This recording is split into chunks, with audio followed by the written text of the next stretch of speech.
morning. Today we're going to take a trip out to a place called Shoshone in California. It's kind of the south gateway to Death Valley. Some pretty good history out there.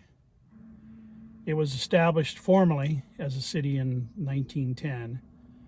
It was also one of the sidings for the Tonopah and Tidewater Railroad at that time. So we're going to take a trip out there. It's probably about 90 miles south and west of Las Vegas. I got my coffee for the drive. Let's go out and do some investigating and some exploring in Shoshone, California.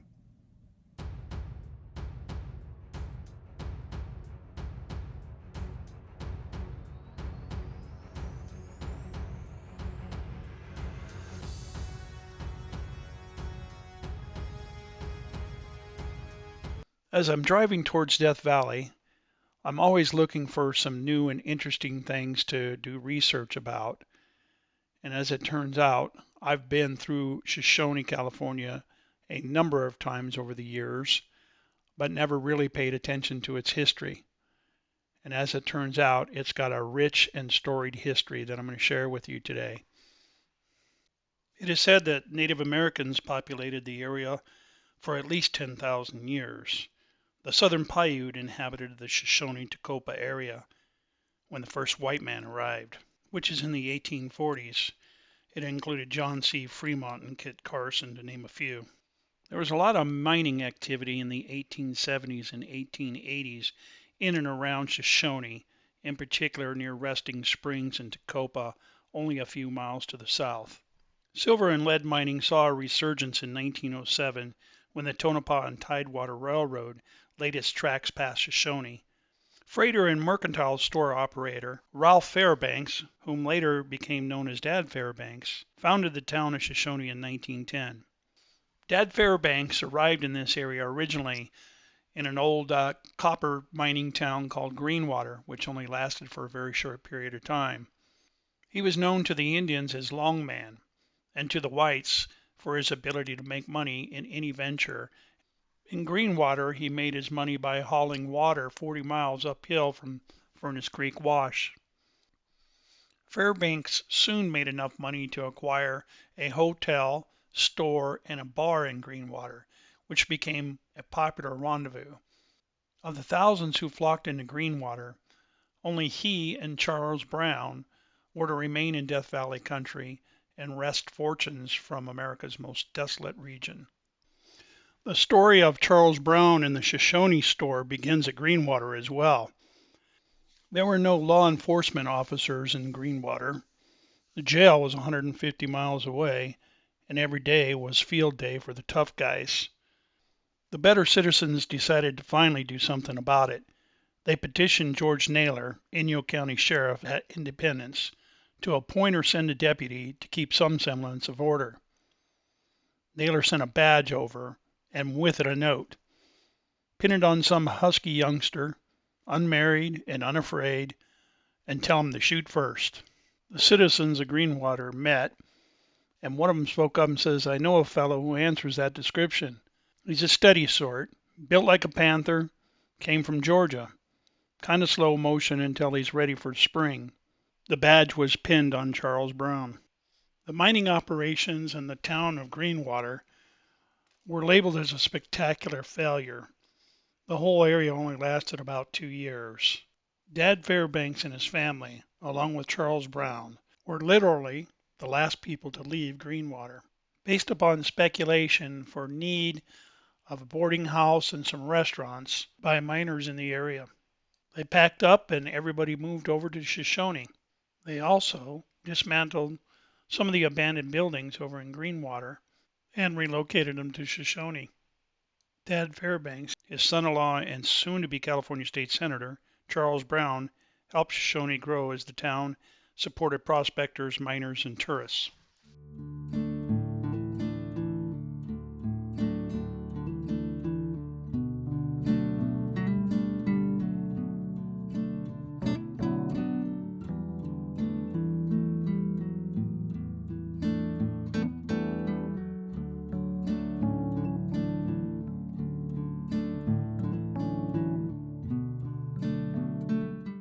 Well, we arrived here in Shoshone, California.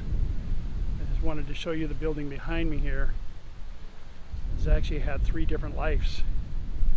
It originated in a now ghost town area called Greenwater, which is over in Death Valley. It was a copper mining town for a short period of time.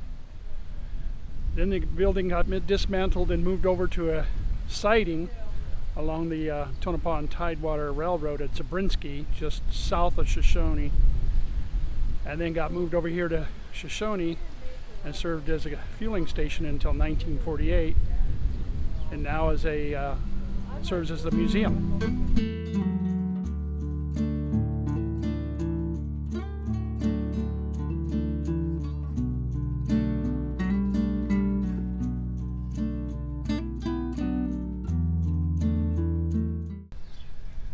That building behind me here is located here in Shoshone. That was the original cafe. It was called the Red Buggy Cafe, built in the 1930s, and then later on was added the Crowbar, which is now serves as a restaurant bar and is quite a famous stopping point for those that are traveling over to Death Valley. That was built in the 1940s.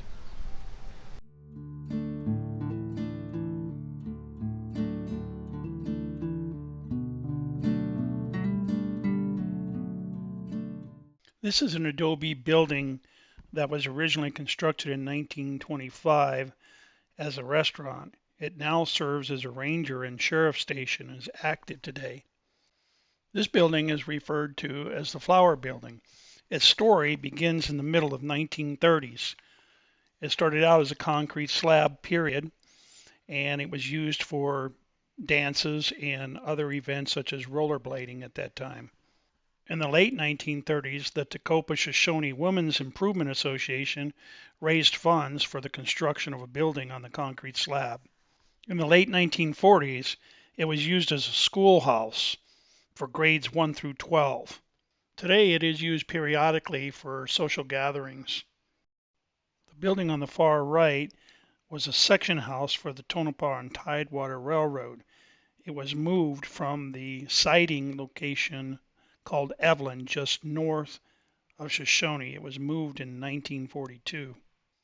Another place of historical significance nearby Shoshone is an area known as Dublin Gulch. These are a series of cave dwellings. The caves had 3 great benefits. They were rent-free, warm in the winter, and cool in the summer. There is no record of those folks that lived in the Dublin Gulch caves. However, there was a number of characters, according to some of the old-time Shoshone residents, that lived there in the 20s, 30s, and 40s. These dugouts are known as the Dublin Gulch Caves. No one has confirmed an exact date of when these things were first created. Some speculate that they could have been done as early as 1877, when some of the miners in the area, particularly the Gunsight and Noonday mines, not too far from here. That's one theory. The other theory is that these could have been done maybe in 1907, perhaps from the railroad workers that when the Tonopah and Tidewater came through this area, they may have dug these out and lived in them for a period of time. Through the years, people moved in and out of these things pretty much rent-free. I don't think there was any real ownership. Some of them made some fantastic improvements, and some they just remain the same. But some of these individual caves are quite elaborate, including they have chimneys that exhaust out the top. These areas would have been great during the winter time and much, much cooler in the summer. As you can see, some of them had wooden floors and wooden doors and a couple of extra rooms. So probably quite nice at one time.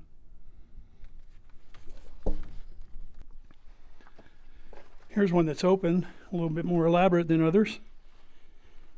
It's a little larger than others, the ones I could peek through.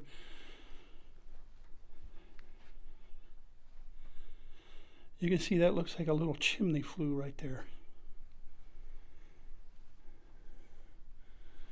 And there's an exhaust right there. Goes up to the top. Perhaps a little root cellar steps down into there. Perhaps storing goods, perishables.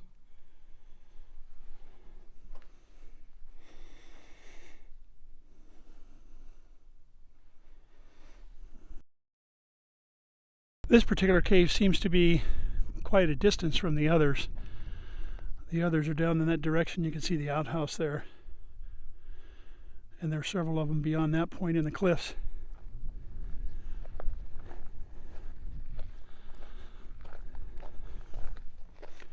It also appears to be open, so let's go look.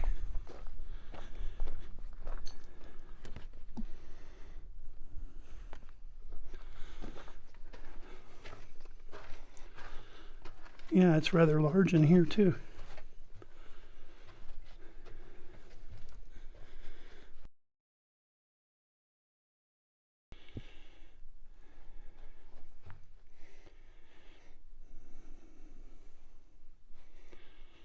You can see what it looks like may have been some shelves to store stuff.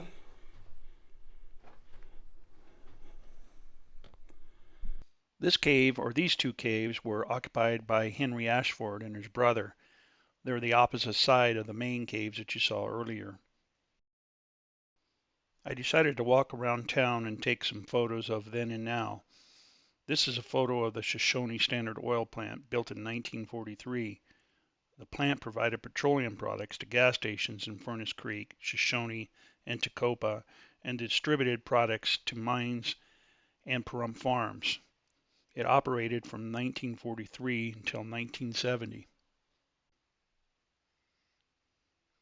Here are a few other random shots of existing buildings out there, or buildings that are no longer in use but have been around Shoshone for some time. This I read was a local family by the name of Sorrells, a house that was built in 1944. It was later dismantled except for the chimney and foundation. Here's the cemetery in Shoshone. You can see a lot of the names here are very well known in this immediate area. For instance, you can see most of these right here are named Brown, including the Senator Charles Brown, who was very, very influential and famous in this area. And then you had some folks that were Brown that were married into the Gilliam family. Here's more Brown. Brown.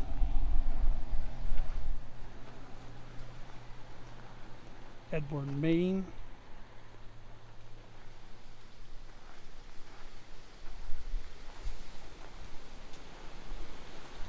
Sorrells. These were, again, very influential and very well-known people in these areas. I wanted to take a side trip from Shoshone up to an area known as Chapo Springs. It's a beautiful springs area that's on the west side of the Resting Springs Mountain. This road that I'm following here was cut in 1963, I believe was the date, and obviously it's not been maintained since, and there's been some washouts there along the way that we're negotiating here, but probably about 4 or 5 miles back from the highway is an old residence area that was back there as well, where folks lived. So let's go check it out.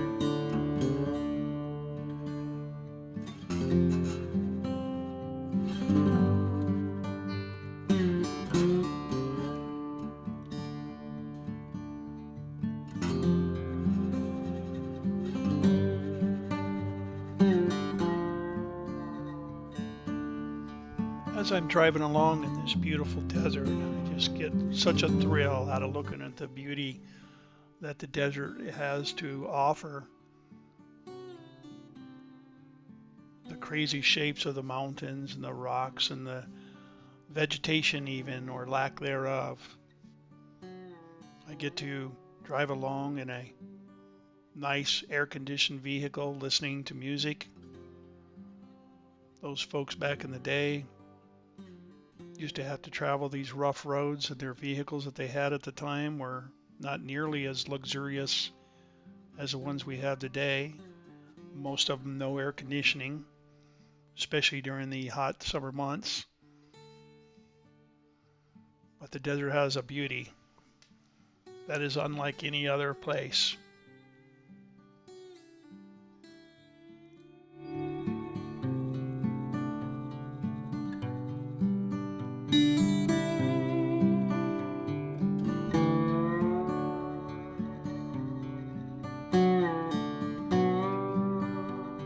This area is known as Chapo Springs.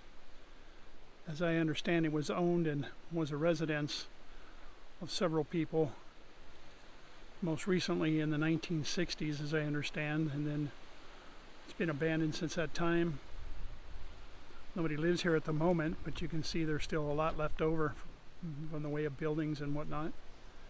I'll go check these out. Some kind of a lean-to shed. It almost looks like, well, it had some power to it. You can see the insulators there. Almost looks like a grow house or some kind of garage or something.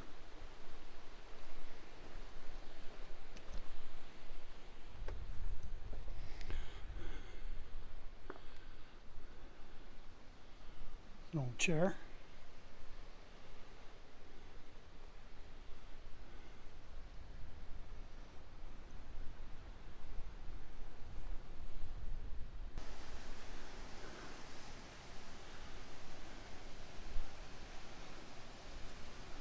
Very nice and green.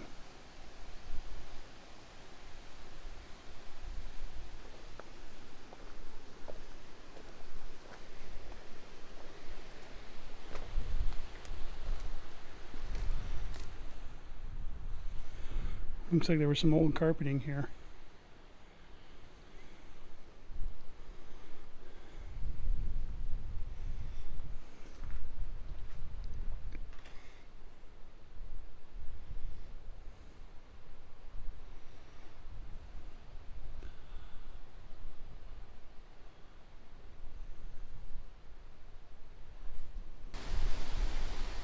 Still pretty early in the spring, or it's not even spring yet, it's late winter. You can still see some water. Based upon the amount of moisture and rain we got this year, this should be flowing pretty good later in the spring.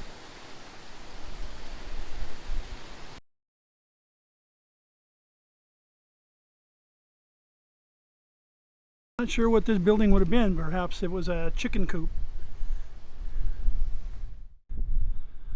Fantastic of the view. Down in towards Tecopa.